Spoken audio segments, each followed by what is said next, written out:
Good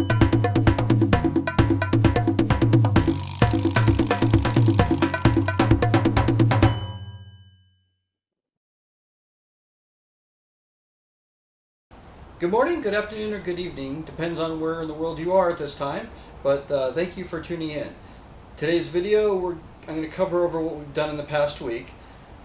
We took a drive down to Sarasota, Florida, where we went to the SCUBA Quest dive shop there, and that's a great dive shop. If you ever get a chance, you're in the Sarasota area, stop by.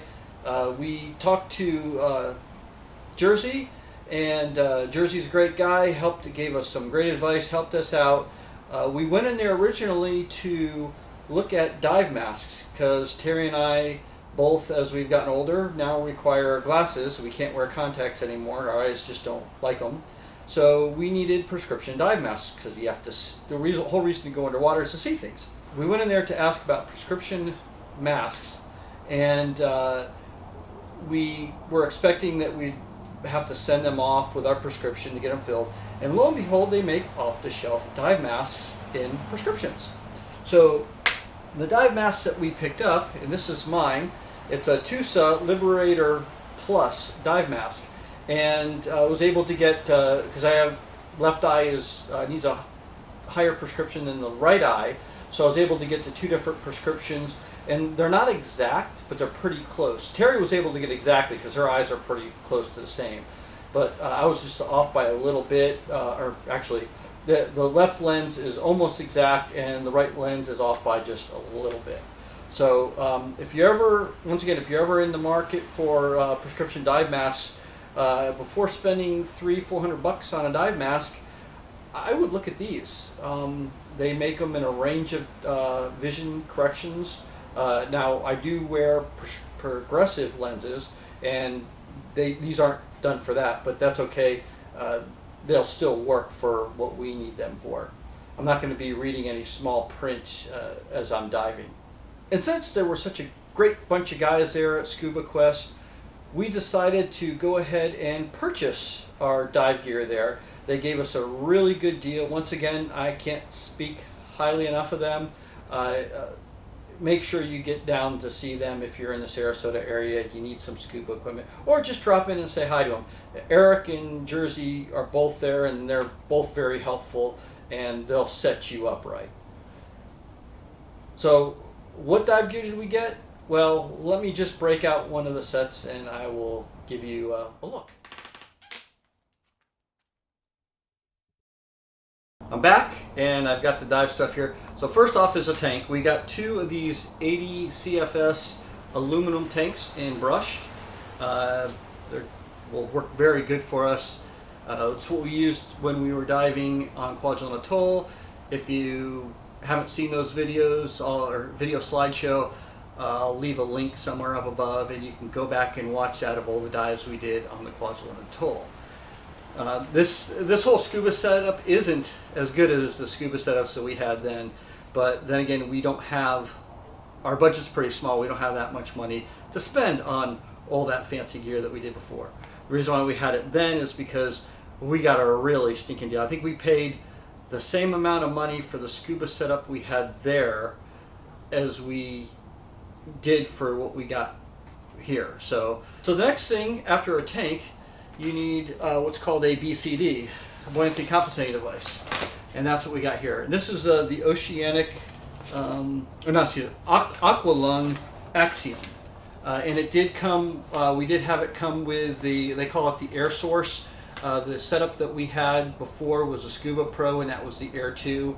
I know a lot of people don't like these, but Terry and I really got used to them, and I think they're pretty slick.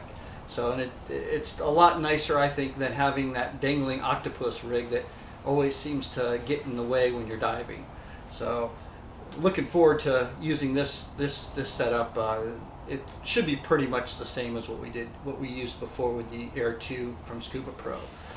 And then the last little bit of kit is the regulator, and this is the Aqualung Legend regulator, primary and secondary.